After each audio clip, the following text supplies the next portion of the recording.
Win with Black Women organization just after President Joe Biden dropped out of the race. We saw a bunch of those. Yeah. Exactly. And that had thousands, tens of thousands of women join that Zoom call. So this is an outgrowth of that, and they'll be part of this live stream tonight. But yet again, an example of the campaign just trying to find these other ways of keeping the energy and the good vibes, as they say, of this campaign and using the power of celebrity to do it.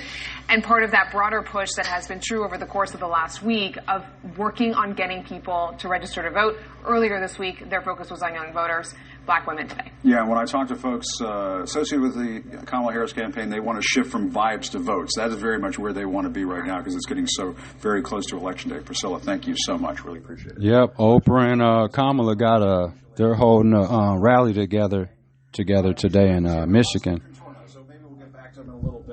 Let's see what they're talking about for a minute. Yep. Good afternoon, everyone. Thanks for listening. Early afternoon. This is Keisha Lance Bottoms.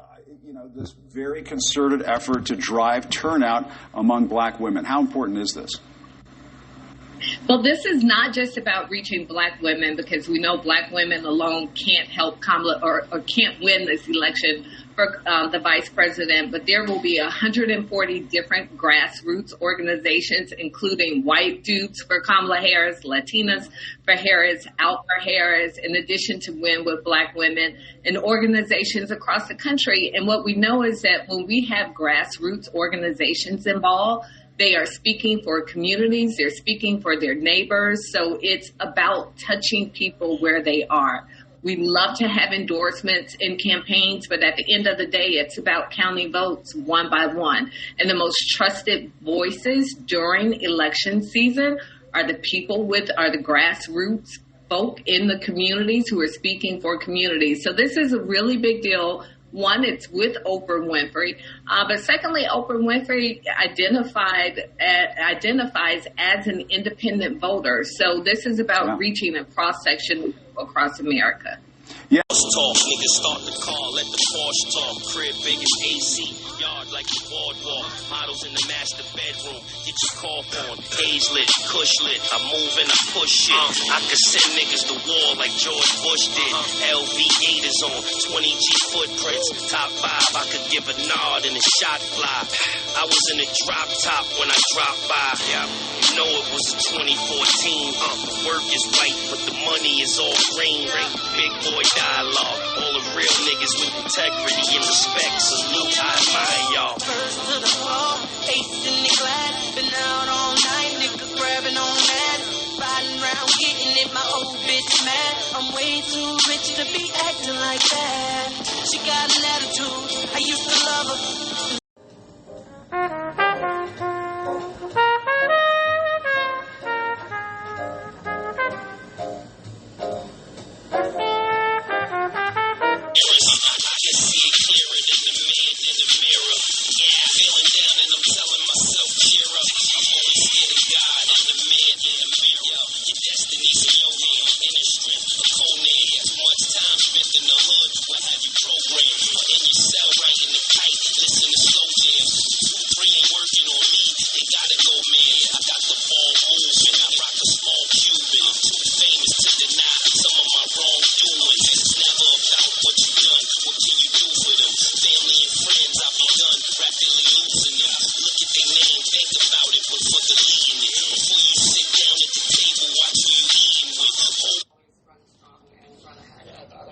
Shout out CNN.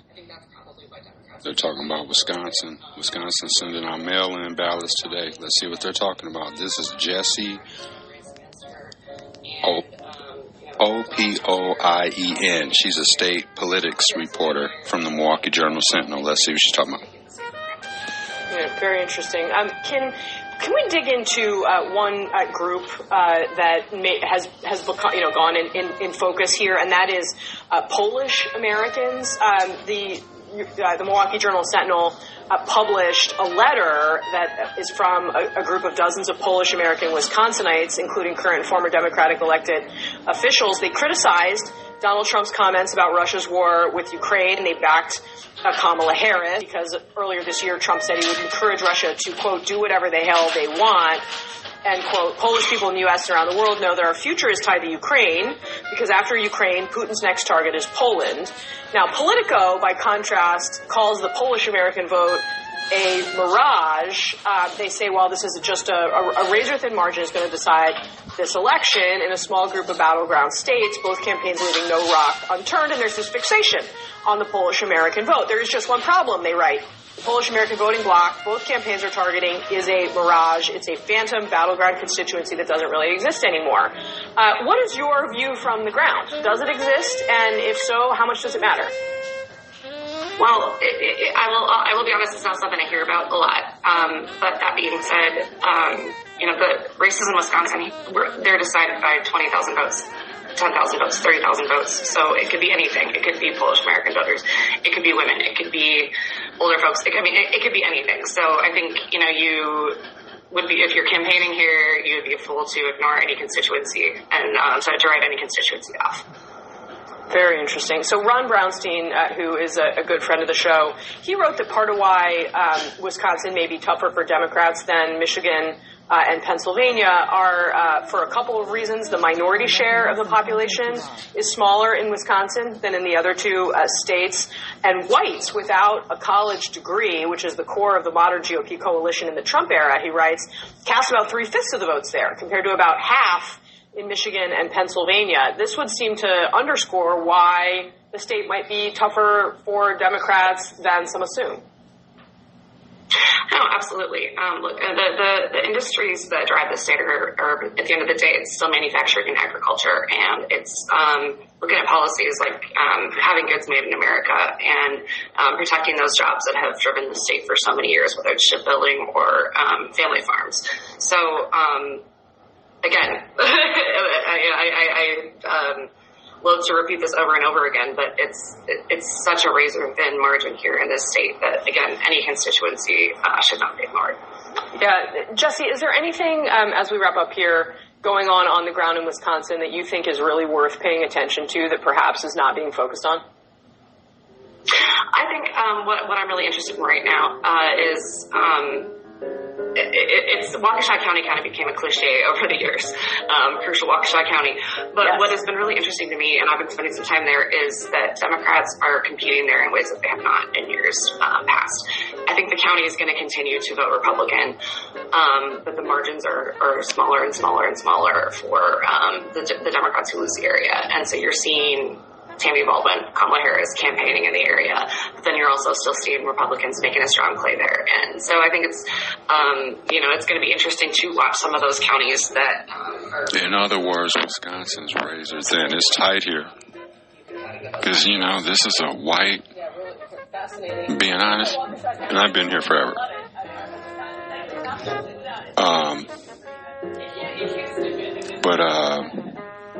Wisconsin is a woman's state, and it's for white people. You know what I'm saying? So, black and brown people, together, we're the minority.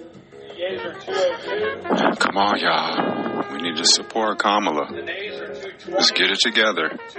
You're not going to lose everything. White adult males, that are worried about your income and all that kind of stuff. Your life isn't going to fall apart if you vote for Kamala. You know what I'm saying?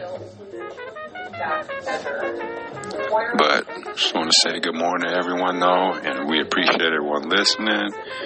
And it's football day. Yep, it's Thursday.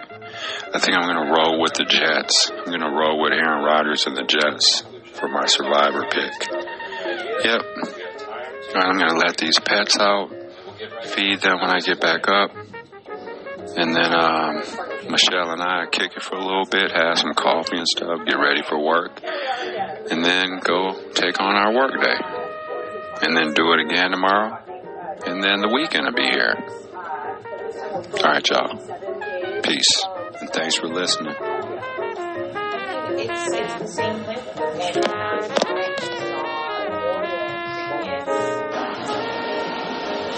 It's Thursday, y'all.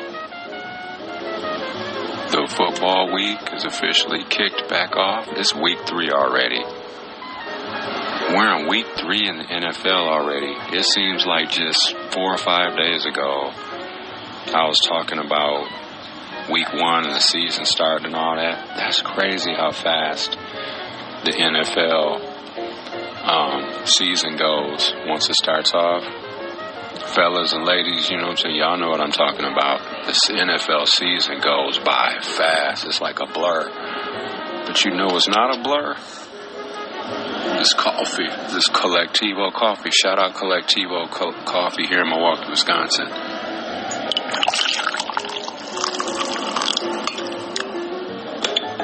Yeah, it used to be called Altera, and now it's called Collectivo. I believe, don't quote me, but I believe they merged with a Chicago-based company or whatever to come up with that name, but either way, it's really good stuff, Collectivo. So anyone listening, you know what I'm saying, that's ever in Wisconsin or Milwaukee, from out of town, check out Collectivo. So let's see what they're talking about here in Wisconsin. They're saying no clear leader. Both on the same day that the influential Teamsters Union announced. No one cares about that Teamster stuff. It's just a name. I'm saying it's not a name. I know it's about unions and stuff like that, but whatever.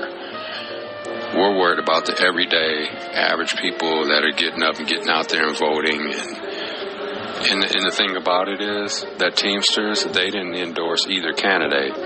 So it's not like they can be like, oh, well, that looks bad on Kamala, or oh, that looks bad on Orange Man. You know what I'm saying? They're not endorsing either one, so that's a wash.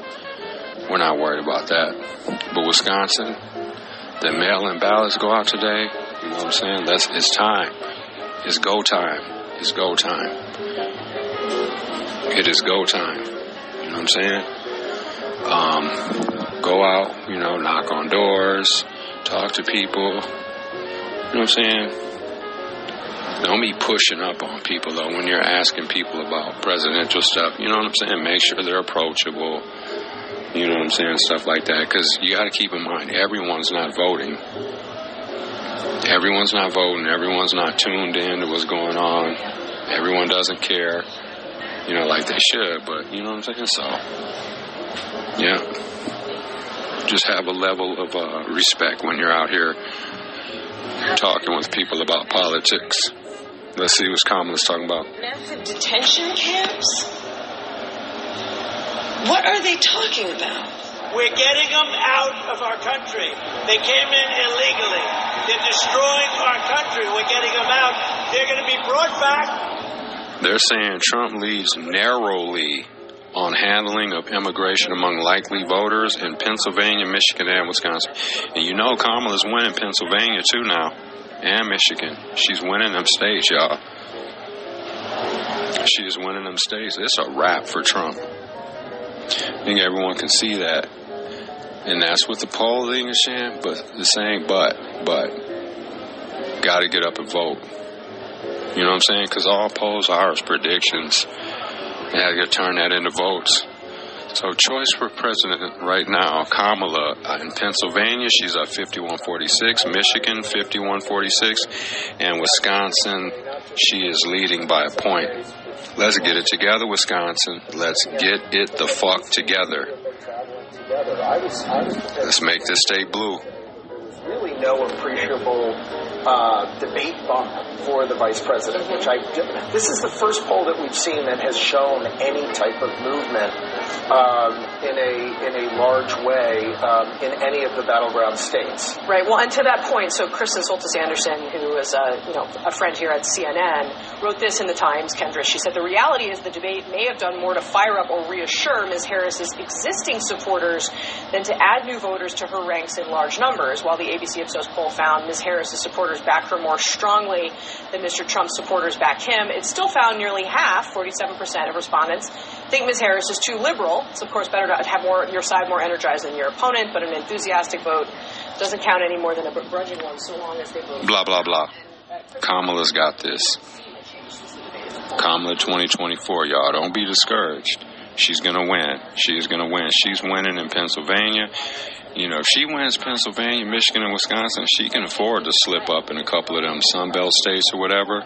So it's looking good. It is looking good for Kamala right now. We're loving it. That the trend is going there. But look, she's talking about the issues that people in Wisconsin are talking about. Abortion, the economy. She's getting out there. She's talking about her plans. And she's talking about things that the American people want to hear. Yeah, Jeff, here's what the Q poll analyst wrote about these issues, the issue polling on the economy and immigration. The 3 crucial swing states wave a red flag at the Trump campaign. The GOP's most go-to attack strategies against Democrats on immigration and the economy may be losing momentum. I will say... I just read a poll from that Quinnipiac. Yeah, since I've been hearing them say it, now I pronounce it better, that Quinnipiac poll. Yeah, so it's looking good for Kamala right now, but it's the thing, just you got to stay consistent, don't get comfortable, because that's where Hillary slipped up and messed up at. She didn't come to Wisconsin. She either didn't come at all or she didn't come enough when she ran in 2016. And she knows that. You know what I mean? So, that coffee's good. It's Thursday, y'all. Yeah, we're drinking this Collectivo Blue Healer Fair Trade Organic medium roast, earthy, full-bodied, spiced. Yeah. Make sure you're sipping on that Collectivo. This is since 1993. Strong coffee, craft, roasted, direct relationships since 1993. Yeah. Shout out Collectivo Coffee. How about some music, y'all? I think some music is good. Yeah. We deserve some music. Peace and blessings, y'all. Yeah. Hope life's treating everyone well out there. You know what I'm saying?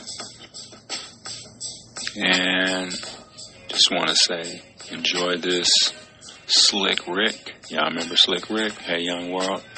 This is actually my favorite rap song ever in life. Yep, that's Slick Rick, Hey Young World. I remember going to buy that tape at the record store as a kid. Yeah, it was red. It was a red tape, the Slick Rick tape. It was red. So I'll never forget that. Yeah, but this is my favorite song, Hey Young World. You know, it just talks about life, respecting your family, mother, doing well, not hanging around losers. You know what I'm saying? And just making something out of yourself.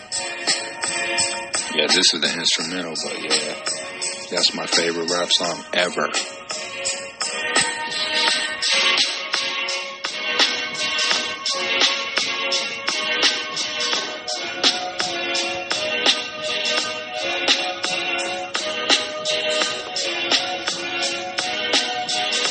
Now that we have chargers. What did you just say, baby? The Kentucky shooter. Yeah, they found him dead yesterday. Ain't that crazy? Because, like, I had almost forgot all about that. Because, like, every day something new is happening. Right, like I saw it on the news the other day, like that they were, like, schools were still closed or whatever. And then I was like, they're still looking for that guy? Yeah, they found him laying dead yesterday afternoon. A couple people said they were walking around out there or whatever. Yep, and they found him laying dead. Yeah. So I don't know if the animals got him or if he killed himself. So I'm going to say he killed himself. That would be fascinating, though. Because he had to have had some run-ins with animals. You're out in the sticks and the dense wood out there in that Kentucky area. Because we looked online. We're talking about the Kentucky shooter that was shooting people on the freeway or whatever. Yeah, they found him dead yesterday out there in the woods. And we were just saying, though, like, because there's bears and, like, wolves and coyotes and all that kind of shit out there. No, I don't know if they got wolves, but there's, like, bears and coyotes and all that. If he was running around out in the woods for, 4 or 5 days, he had to have some animal run-ins. I mean, he had a pistol on him, so, but still, like, yeah, that's crazy. Yeah, they found him dead, though. They found him stanking somewhere. Yeah. So he killed himself, probably shot himself. He probably just was like, got to the point where he probably knew he was going to do that. Well, at some point, he's like, I'm not letting the police take me. I'm going to go on and just take myself out. And, like, there's nowhere to go. Right, yeah. And ain't nobody... Right, yeah, you can't live that. That ain't no way to live. I don't care how much of an outdoorsman you are. Ain't nobody trying to live like that.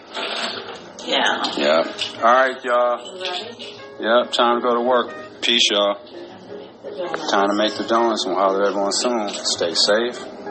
Sometimes I wish I had an owl neck. I wish I could rotate my neck all the way around. Yep. Peace, y'all.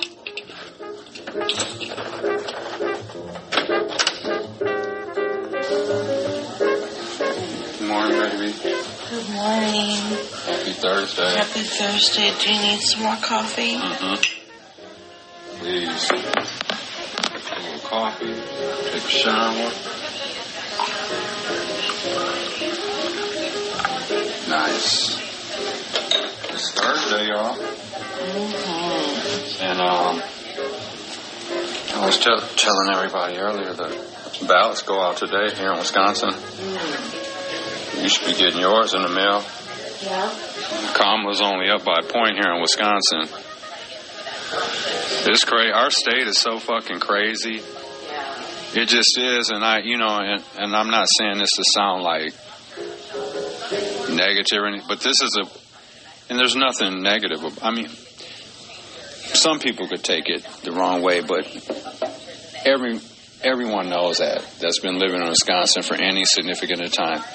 This is a woman's state, and it's white people, the majority. And they'll lock you up here. Right? In Wisconsin? Yeah. I mean, although promising though, Evers has won twice, right? Good point. And people aren't they're not necessarily happy with him. They've never been on, I should say never, because Barack won Wisconsin, I believe. So this may be, don't quote me on it, I believe he won Wisconsin when he won. It seems like so long ago. But it's still a new thing to ask white people in Wisconsin to vote for a black candidate and a woman. This is new territory for all of us. Yeah. So that's what I was saying a few days ago and earlier last week when I saw them polls, and I was like, wait, come on, Wisconsin, what are we doing here? I worry about our state. I do. I told you I'm still a little concerned. I love all the enthusiasm that Kamala's getting, but I am worried about white people. And there are a lot of white adult males, non-educated, that just work in this state. And I don't know if they're going to vote for a black woman. You see what I'm saying? That's what I'm saying. Like, the white adult males, I don't see, like, if you had 10 white adult males, 7 of them are voting for Trump, or even whoever, even if it was a different white candidate, they would vote for them. Yeah. And I ain't going to say it's all race. All of that would be about race, but a lot of it you just do based off, it gets factored in just based off who you're comfortable with, who you're familiar with. You know, because I don't care what anyone says. Politics is about race too. People vote off race. If there was a black candidate up there versus a white candidate, I'm choosing a black candidate every time. And a lot of it's going to have to do with race, unless he's up there just totally talking nonsense. If it was a black Republican, he ain't got nothing coming. And that may sound petty or whatever, but that's how territorial I am. If this is how crazy I am, and I don't care how anyone feels about it, if it was a black Republican versus a white Democrat, I'd vote for the white Democrat. As long as what he was saying didn't sound Republican-y to me. You know what I'm saying? If it was a black Republican and a white Republican, I just wouldn't vote. Or if it was a black Republican and a black Democrat, I'm voting black Democrat. Unless the black candidate is spewing racist stuff. I don't want to hear it from anyone. You know what I'm saying? I don't want a racist president at all. Right. So that would be an issue for me. Just like you said. You were like, if there was, and I had asked you, I was like, if there was a black president, and there is, let's just say Kamala doesn't do any of this stuff. She doesn't go negative at all. But just for argument's sake, let's just say Kamala was up there talking racist stuff and just being all this, saying stuff negative about white people. You would jump off that ship so fast, wouldn't you? If you heard her saying anything racial, you'd be gone. Well, yeah, it's the same as what Trump is doing. Right. That's why people are leaving the party, because he's just spewing hate, and it's getting worse. And I could hear it in your voice yesterday when we were talking about the politics stuff. You were like, I'm burnt out. I'm tired of all the arguing. I'm tired of all the... I could hear it in your voice. Yeah, You just like... Every ad is political. You can't even go on YouTube and watch a fucking video without... Right. I mean, and on both sides, And we know most of the horrible rhetoric is coming from the right. Yes. But we're just saying, just in general, like... Well, I mean, they're just... Because Democrats are being what's that word? Reactionary? Yeah, but like... I mean, in my opinion, the things they're saying about Trump is true. Right. It's negative, but it's true. Right. But like, we're not usually the initiators of the bullshit, though. I mean, I'm just tired of his presence. Yeah. Ooh, good one, yeah. Tired of his presence. And his influence on people and... His presence, yeah. Tired of his presence. All right, y'all, I'm going to go get this shower. And it's Thursday, y'all. Get your football picks in. And, yeah, it's Wisconsin. It's on us. It's our time. Let's get out there and vote. And vote Democrat, please, if you would. A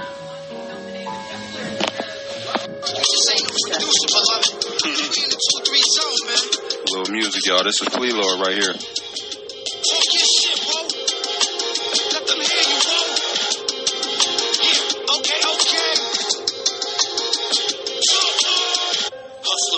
Sicario at night, on the box with the guard, make sure your cardio right. It's no token, funeral, no coffin, disappear them, feed them to the wild pigs and portions. Proceed with caution when you approaching the dawn. Kiss the ring on the finger that applies pressure to triggers. Killers sing my song, I provide a sound that's sinister.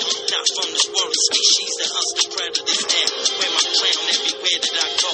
Sovereign monarch, God's favorite, at birth I was chosen. Live by the code of the seventh letter, never fold. Fuck codes and stack dope till my casket cold. They say women lie, men lie, but numbers don't. That's a lie too. They expose, they paying for those. It's so cap. It's the shit that people feel inside they soul. Every verse a passage from the realest story ever told. Brand new year in our old school ways. In our old school ways. Independent cause we ain't playing them games. We ain't playing them games.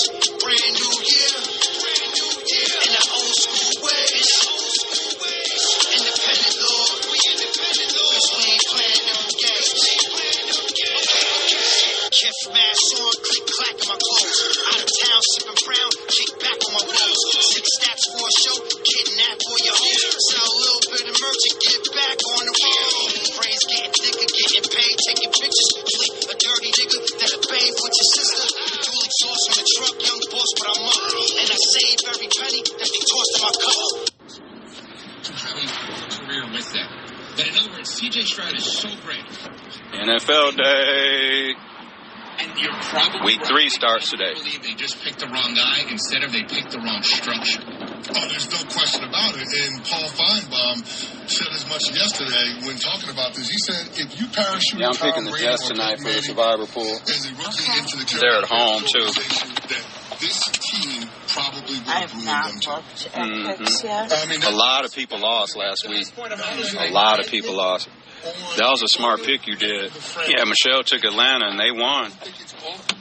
Yeah. So not only did she use a throwaway team, they also won. So that was smart. We're going to see what's up with these polls in Wisconsin. It's our turn to vote. So we're going to see what these polls are talking about. So who's ahead in Wisconsin? I got the polls up, baby. Yeah. So I did this yesterday too, but I'm going to make sure I'm checking this every day. This is from ABC News Live. Latest polls. This was updated September 18th, 2024 at 8:40 p.m. Central Time. So who's ahead in national presidential polls? So as of September 18th, 2024, Kamala Harris in the state of Wisconsin is at 48.7%, and Trump is at 46.0%. So Kamala's plus 2.7 right now, so she's got a razor-thin lead, but it's a lead. Yeah. It's a lead. And she's winning in Pennsylvania now. She's winning in Pennsylvania and Michigan. Oh, awesome. Right? How nice is that? That was so pleasant to wake up to and saw that. Because she's been down there. She's been down there in Pennsylvania getting it in, stomping. She's been putting in work while everyone's sitting here talking about she needs to do more interviews. She needs to do this. That lady's out there working. Right. She is out there working. Exactly. She ain't got time. And I ain't meaning to say it to sound like she ain't got time. You know what I mean? But, like, why does she have to do a sit-down interview? What'd you say, baby? Like, why does she have to do a sit-down interview? Like, when we were watching Abby Phillip, like, the roundtable, they had said, like, that's not, like, required. Just because Trump does it doesn't mean she has to. Good point. Like, she's still out there. Good point. Yeah. What did they say? Facts. Yeah. Facts. Yeah, I'm about to get back to the news. Oh, yeah, but y'all, you know, I ain't saying this to sound shitty, but y'all get up off y'all asses and go vote. I can't vote. And when I see people complaining about voting and saying, oh, my vote don't matter, this is the one thing that really bothers me, and we got to make sure we're not doing this. When you hear people say, oh, I'm not going to vote, they ain't doing nothing for me, like everyone else is going to vote, so I'm going to just stay home. Can't think like that because there's more people that are saying that too. And when you keep saying that, those numbers start adding up. And, you know, they talked about it on Jammin' with Juice. Mm-hmm. Shout out Jammin' with Juice. Benjamin and Carrie Noni. Shout them out. That it's not, like, because she was saying, like, when people are like, oh, what are they going to do for me? So, like, it's not just about you. Thank you. That's what we seem to can't get. We can't seem to get that voting, you know, as a majority and for everyone else. It seems like, and that's what goes into, like, those Trump supporters, the black and brown Trump supporters, that small number. Yeah. Those are selfish voters. They're scorned. They're upset about something. 9 out of 10 of them have a personal issue, whether it's with local government or whatever. Because we see that playing out here with that Tory Lowe and that Liz Brown. You know what I'm saying? But yeah, Wisconsin voters, you know what I'm saying? Please don't fall into that, oh, well, they ain't doing nothing for me, and so I'm going to just go on and stay home. It don't matter. It's just one more vote. But you have other people saying that, though. I think more and more people aren't saying that, though. No, you're right. The majority aren't saying that, but I'm saying when you got a state like Wisconsin that's so close, there's no time for that kind of rhetoric. Oh, I'm just going to stay home. Everyone else is going to vote. Mine won't matter. Yes, it is. Every fucking vote matters. You know what I mean? That's what I'm saying. Yeah. It's vital. Like, you know, pick a side. Playtime is over with. Yeah. Playtime is over with. And at this point, you know who you're voting for. You're either voting for Kamala or you're voting for that orange man. You know what I'm saying? Like, to me, it should be vote Kamala or stay home. Trump shouldn't be an option. And I keep saying, and I will continue to say it, Trump's mouth will be his downfall. Yes. It will be his downfall. Mark our words. Yeah, but Harris 48.7, Trump 46.0. This is from ABC News Live, streaming 24/7. So last night. Yep. Right? Yep. This is from 8:40 p.m. last night. Yeah. So let's see, and they were talking about it was crazy because I was doing these polls last night. I looked at them, and I didn't know how to pronounce this one poll. And it's weird because I heard like Caitlin Collins referencing the Quinnipiac poll last night, and then they're referencing the Quinnipiac poll this morning. So, and that shout out to Harry Hinton. He was talking about the Quinnipiac poll last night. And what poll is that? It's I'm gonna have to look up exactly like their origin or whatever, but this is the Quinnipiac University poll. This is in Wisconsin. So the latest poll is from September 12th through 16th.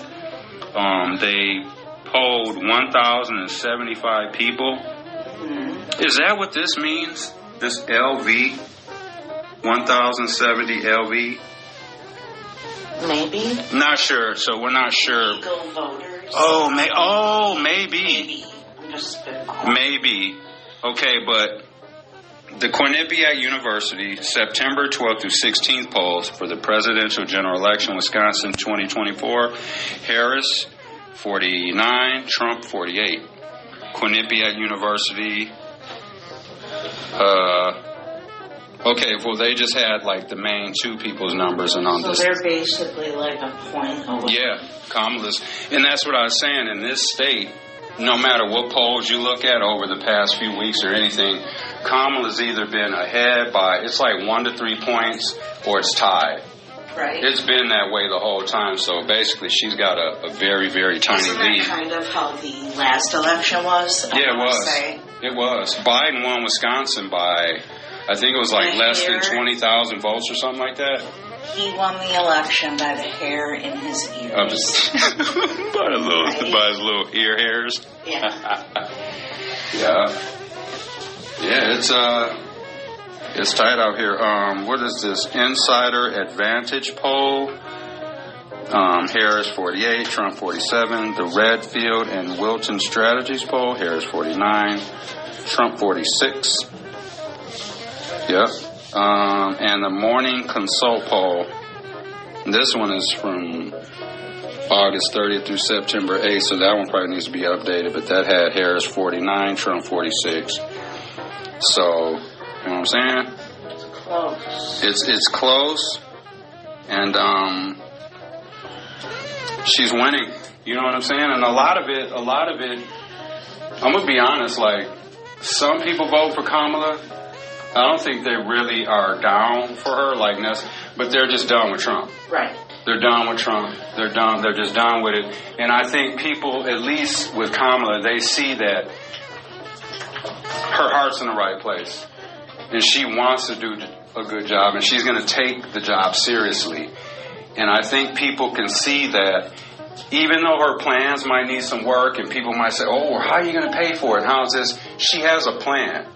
And you can see that she wants to start trying to help people get housing and all that. I haven't heard any politician talking like that. Right. You know, because that speaks to people like us. Just everyday working people that want to get a house, right. that need a loan, or might, just want to be able to get a head start on getting a house or buying a house or getting a loan, or what all goes into that.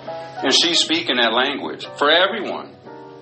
Yeah. Black, white, everyone. And you can hear it in our conversation too. She includes everyone in her talk. Right. And that's what we need. We need some more togetherness in this fucking country. Right. And he just... We'll go grab a cigarette. He just talks so negatively. Right. Exactly.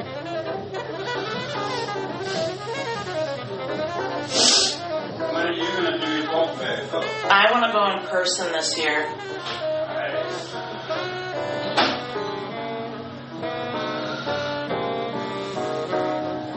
Shout out to Brewers. Shout out to Brewers. They're the National League Central champs. Yeah.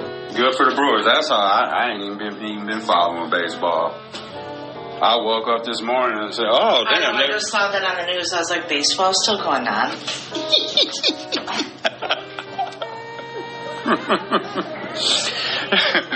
For real, yeah. Right, it's still a thing, right? Because, like I was saying, baby, this state, Wisconsin, it's NFL, Bucks, and then Brewers. Yeah. Would you agree, baby? Yeah, I would. Yeah. Yeah, the Brewers have taken third place. But shout out to Brewers. They're the division champs. They won the National League Central for second year in a row. Good shit. I'm going to be rooting for them, you know what I'm saying? But I just ain't all into that culture.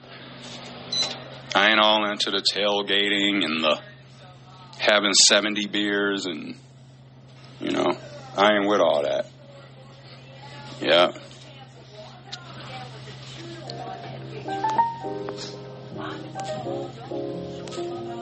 Oh, yeah, they're saying Jordan Love might play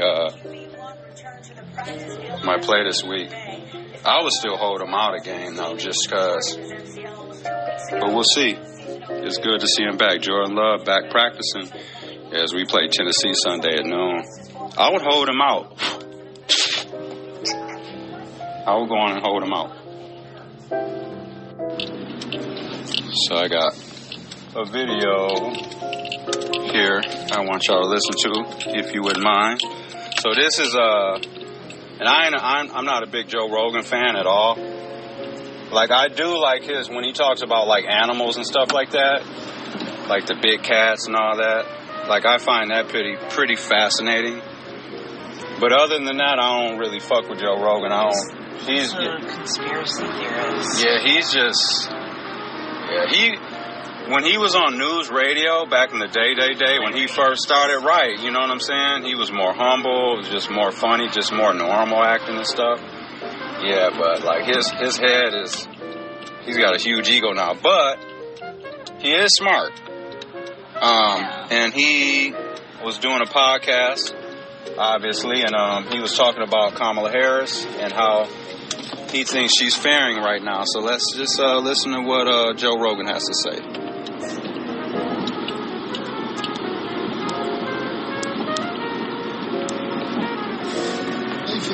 Oops, sorry guys. Yeah, before I say anything, I just want to say, whoever's helping her, whoever's coaching her, whoever's the puppet master running the strings, did a fucking amazing job. They did an amazing job from the moment Biden drops out, forcing Biden to drop out.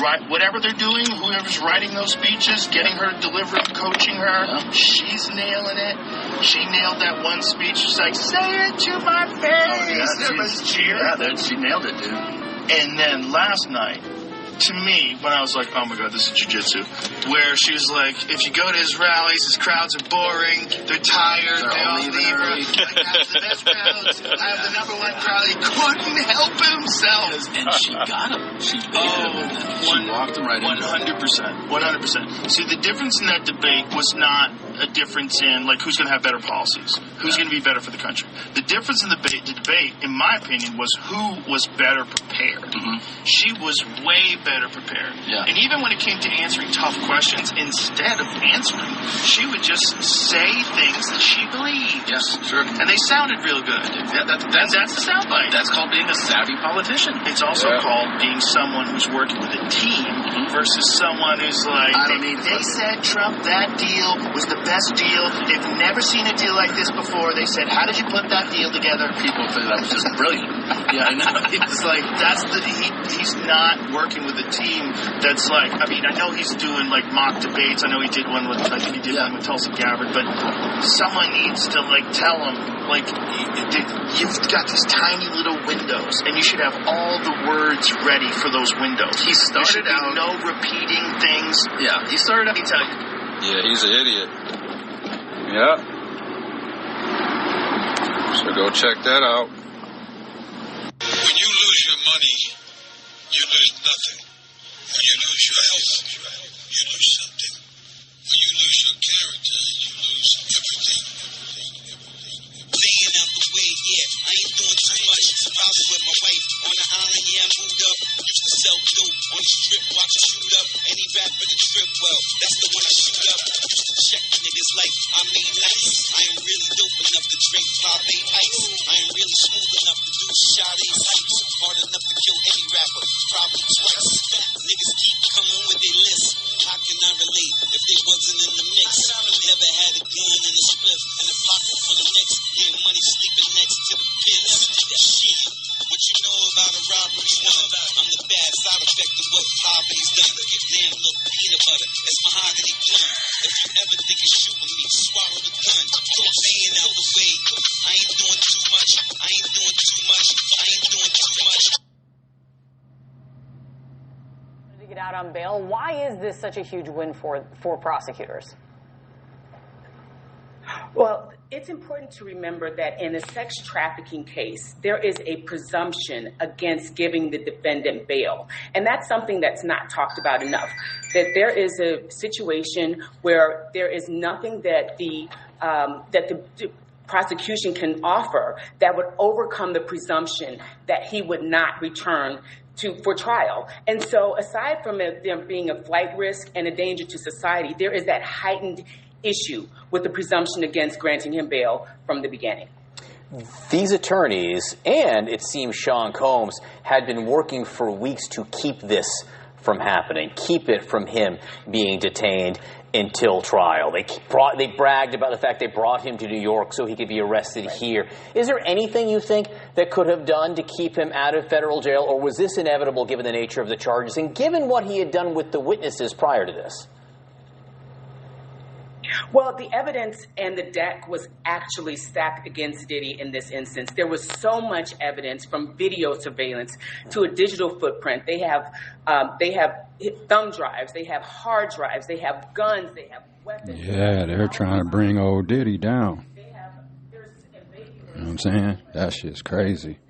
Yeah, he'll have to deal with that. You know what I'm saying? Because at the end of the day, life's about choices. You know what I'm saying? Man. Yep. But the one thing I would say, the one thing that just doesn't seem right to me, like if I'm being completely honest, and I'm saying in most cases, you know what I'm saying? I know there's always circumstances, you know what I'm saying, that could change things. But I'm saying just in general, like, I think a person should always be able to bond out unless someone was killed, raped, or there was some kind of pedophilia going on, something like that, you know.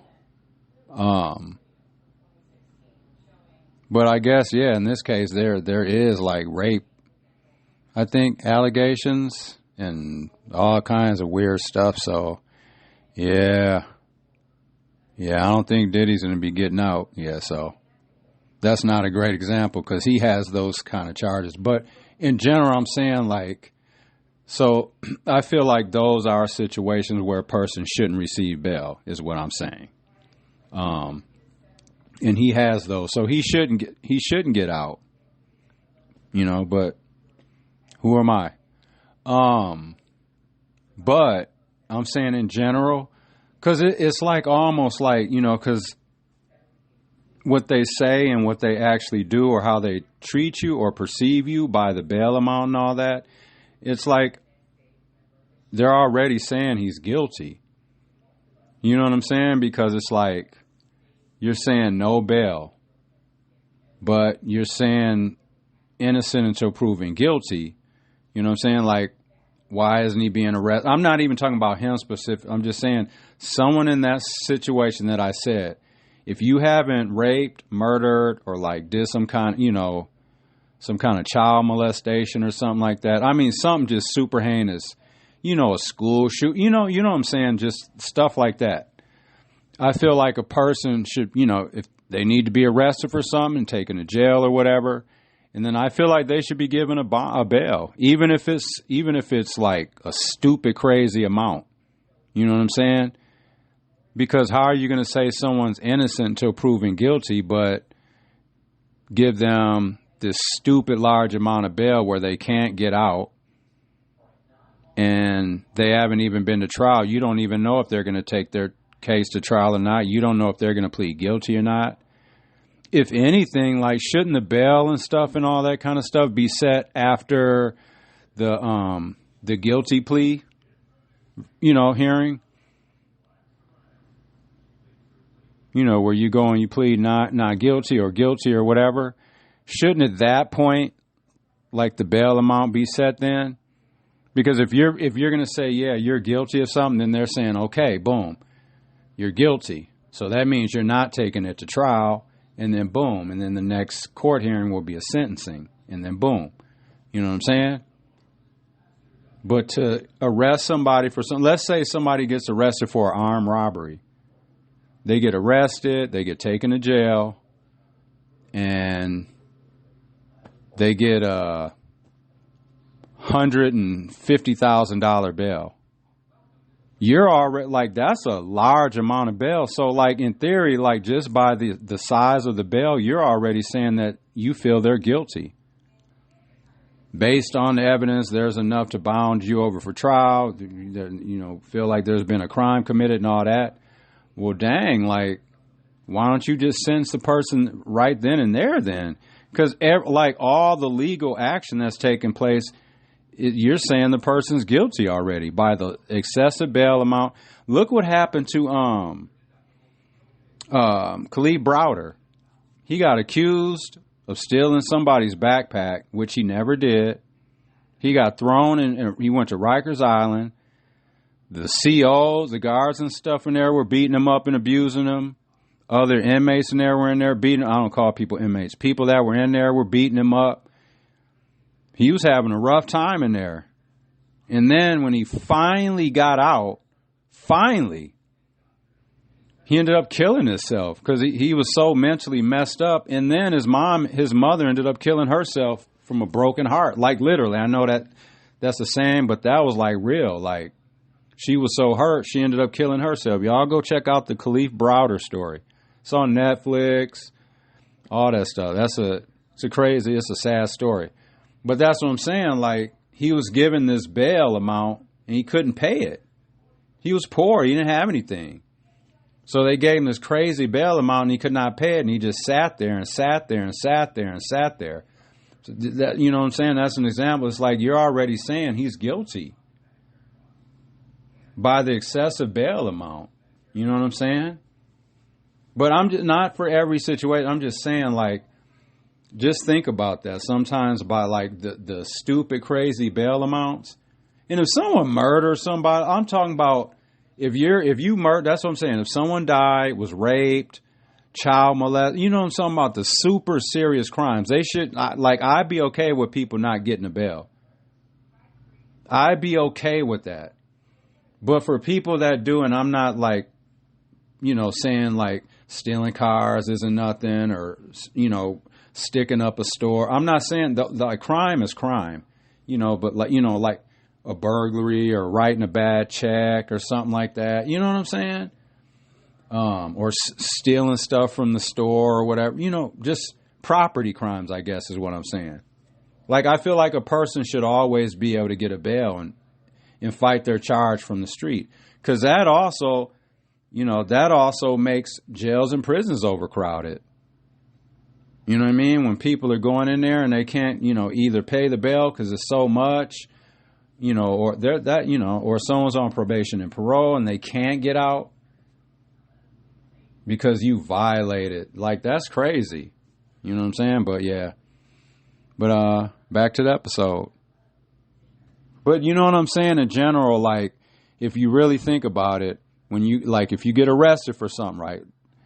And then they give you a crazy bail amount. Let's say you got a forgery and you get, a $5,000 bail. A lot of people can't just come up with $5,000, like, or even ask somebody to come up with that kind of money.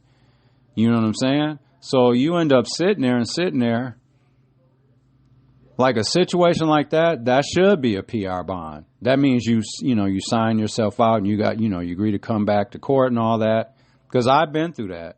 And that's what I'm saying. I know what I'm talking about because I've been through all this court stuff. So, but yeah, back to the episode, y'all. But just think about that. Because like with, but I'm saying like with Diddy, he shouldn't get out. But I'm saying for, a lot of cases, like, I feel like a person should be able to get bail. Even if they end up not being able to come up with the bail. Like, I feel like the bail should be fair. Because, like, no one has been to trial yet. They haven't been convicted and all that stuff. So how, you know what I'm saying? All right. Enough of that. Peace and thanks for listening. You know what I was thinking about too, right? So when it comes to like this violence and stuff that's going on in the country and the potential for violence with all like the political stuff, because Trump and that JD Vance, they're running around basically inciting stuff. They amp. I mean, they're not telling anyone literally to go out and harm anyone, but like just their rhetoric. Like January 6th, I'll just say that. That's undebatable. Like that kind of rhetoric, that kind of stand, all that kind of stuff, and like not doing anything when people are storming the Capitol and you're just sitting there basically watching it all. Just all of that, right? In the rhetoric now, the cats and the migrants are eating animals and all that stuff, right? That people know isn't true, and that has incited like bomb threats. I heard, in Ohio and stuff like that, and like people are being threatened and stuff. Like it's inciting violence. The rhetoric, the words. You know what I'm saying? People are down there, so like people are nervous and scared. It's making people uncomfortable. And my thing with that is, no matter how anyone feels personally about that stuff, like in reality, these Republicans, these MAGAs, I should say, they're acting like that. The stuff that Sarah Huckabee is saying right now. Look. Here's JD Vance right now. Use two programs to wave a wand and to say, we're not going to deport those people here. Well, if Kamala Harris waves the wand illegally and says these people are now here legally, I'm still going to call them an illegal alien. An illegal action from Kamala Harris does not make an alien. Do you hear that bullshit? And people are clapping for that. So he said he doesn't care if immigrants are over here legally. He said he doesn't care if they're here legally. He says because she's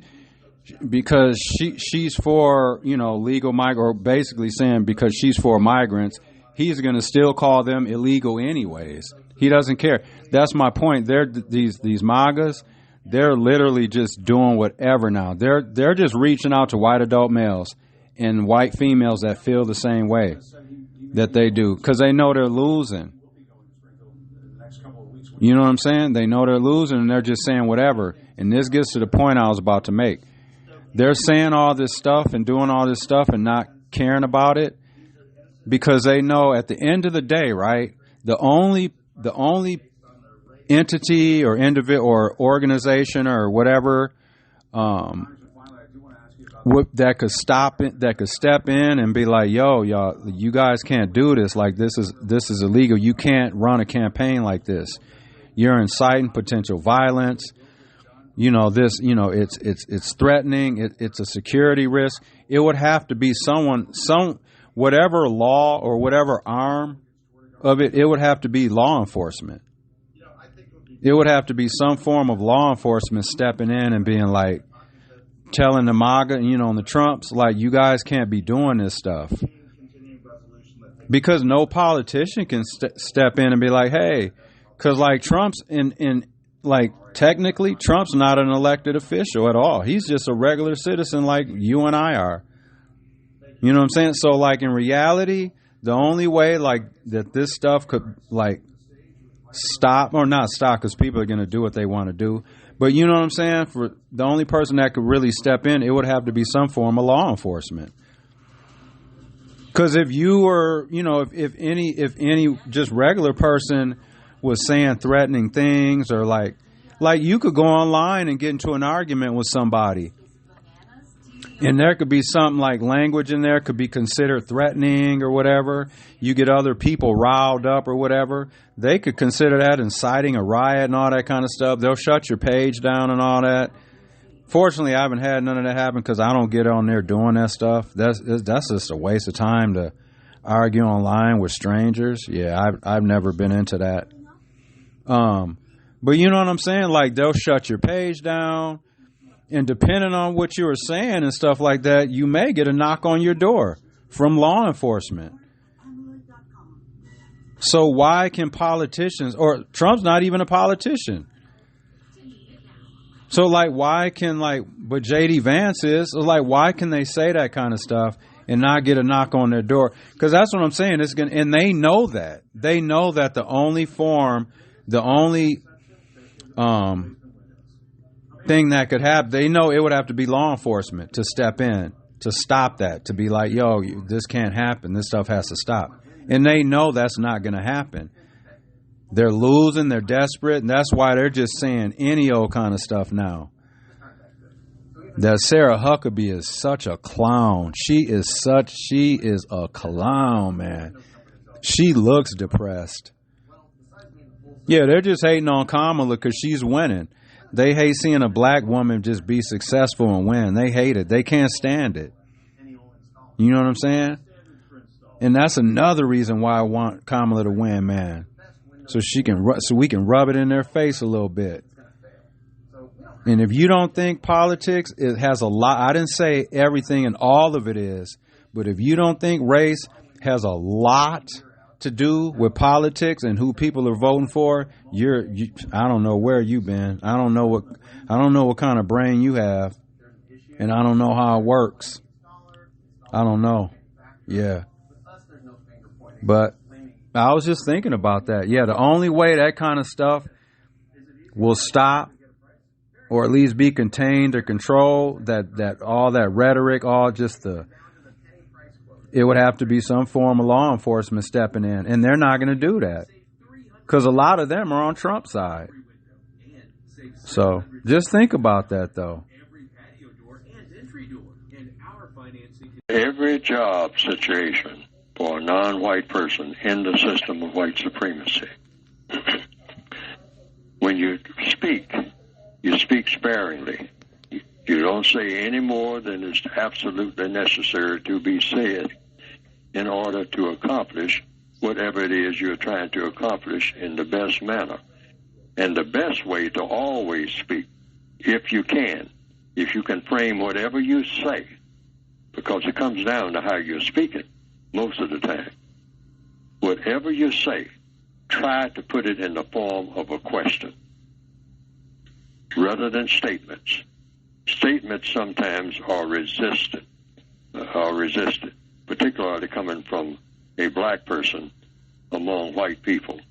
You start making statements immediately. Many white people, not all, but many, will look at you to say, wait a minute, are you fixing to tell me something? What do you know to tell me? What do you know to tell me? I'm a white person, and you're black. Do you know anything to tell me that's worth listening to?